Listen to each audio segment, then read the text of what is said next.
Picture a world where every teacher has a guiding light. That's the vision of the National Mission for Mentoring. But how does that mentoring happen? Let's explore.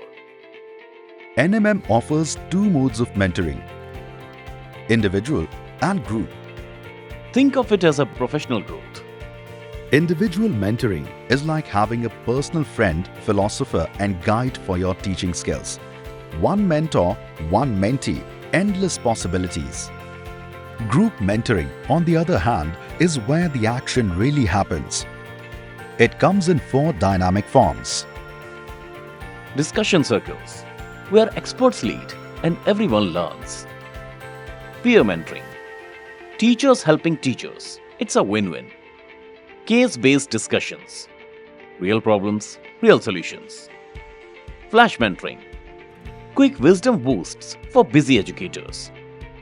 Whether you prefer one-on-one guidance or the energy of a group, NMM has a mentoring mode for you.